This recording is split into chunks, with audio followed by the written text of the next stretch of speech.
Hey Leute, willkommen zurück. Beide Hände hebende glückliche Person. Heute zeige ich euch einen richtig starken Gaming-PC-Bild, bei dem viele von euch staunen werden. Viele denken, einen High-Performance-PC in Deutschland zu bauen kostet bestimmt 2000 €. Aber die Wahrheit ist, diesen Bild bekommt ihr schon für ein Budget von nur 1200 bis 1300 €. Überraschtes Gesicht. Nach rechts zeigender Finger klingt unglaublich, oder? Für diesen Preis bekommt ihr den leistungsstarken Intel Core i5-12400F Prozessor, ca. 115 €. Eine richtig starke RTX 3070 Grafikkarte, ca. 500 €. Das Gigabyte B660 Euros pro Mainboard, ca. 165 €.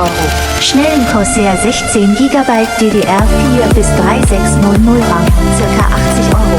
Eine vierte WD SN570 NVMe SSD 500 GB, ca. 60 €.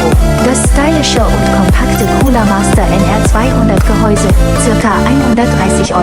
Den Jonspo HX6200D Kühler, ca. 60 €. Und ein sicheres 750 Watt Netzteil, ca. 100 €. Alles zusammen kostet euch also ungefähr 1200 bis 1300 €. Bogenschießen. Überlegt mal, für dieses Budget bekommt ihr ein System, das nicht nur fürs Gaming perfekt ist, sondern auch für Video-Editing, Streaming und sogar Heavy Multitasking richtig stark performt. Aber denkt daran, die Preise sind nie fix. Je nach Angebot, Lagerbestand und Marktsituation können sie steigen oder fallen.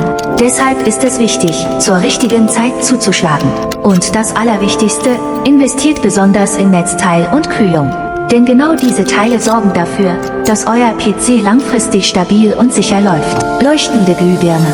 Also, legen wir los und schauen uns diesen Powerbild im Detail an.